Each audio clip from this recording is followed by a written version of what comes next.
If you've ever had a crying, screaming kiddo on your hands, screaming at the top of their lungs, you have probably witnessed some presentation of heat. So this is where energy goes up and out and nothing will keep it down. This child might also be irritable, frustrated, for no reason. It's just happening inside of them. Hi, I'm Dr. Cynthia Clark, acupuncture physician, applied clinical nutritionist. I'm the creator of Energy Evolution and I'm the president of Longevity Wellness. And I want to talk to you today about pediatric eczema. So eczema happens when this heat inside the body is trying to get out. That manifests in the form of these little welts. There's eczema, there's atopic eczema, there's a lot of different types of skin heat trying to escape. And if you are a parent dealing with this, you have probably gone to a lot of places and it's really frustrating and it's really hard to watch your little one suffer so much. I get to treat a lot of kiddos in clinic and I want to take just a couple of minutes and talk to you about some of the basics, reasons that kiddos can have the eczema in the first place from a perspective that you may not otherwise have been aware of. Traditional Chinese medicine offers a rich window of energetics, of food and herbs, and you might have already thought about things like food sensitivities, and maybe you've even had a food sensitivity test. That's a great place to start from a functional medicine perspective. Foods can be classified into several different categories. Here in the West, we tend to think about protein, carbs, and fat, and those are kind of our three categories, and then we're done.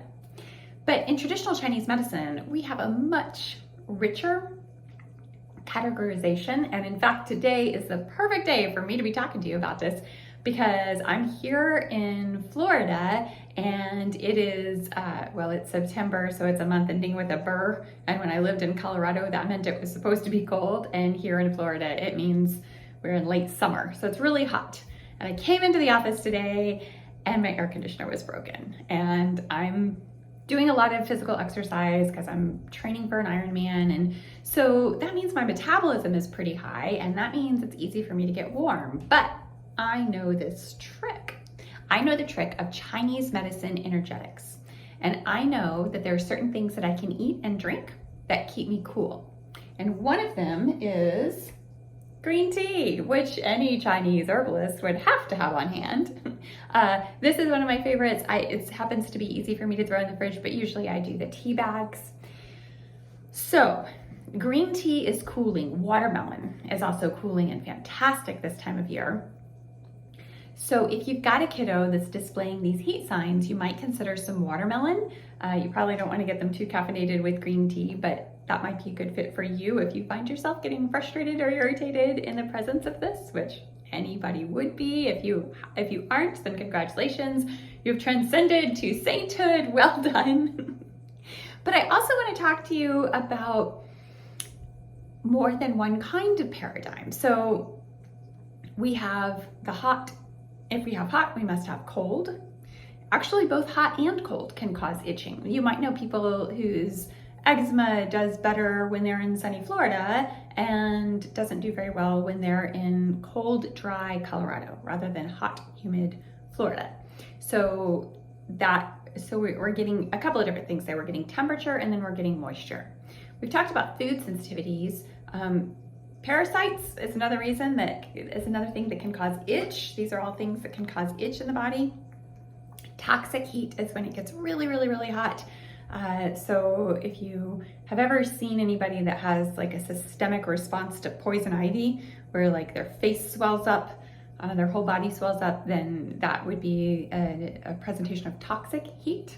And then we also have things like alcohol. And your little one probably doesn't have that problem, but that can also contribute to itching in the body. So we have several different contributing factors that may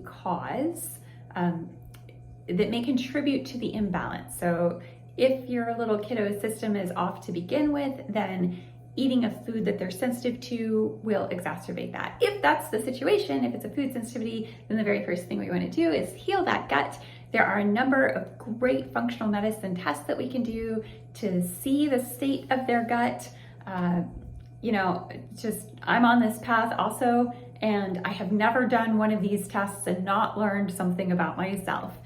When I did the stool sample test, I found out all sorts of things like I'm not chewing my food, which has to do with when I sit down, I do everything right, I'm just really hungry. So I learned that I needed to back up and I needed to, count to 33 when I chew my food. We're all on this path together. Each child is in a different phase of development and they have unique personality types. So I'll talk more about that in another video. I just wanted to take a moment and give you a little bit of introduction to traditional Chinese medicine and functional medicine approach to pediatric eczema. I hope this has helped, and I hope that you enjoy reading the rest of the newsletter. Have a great day.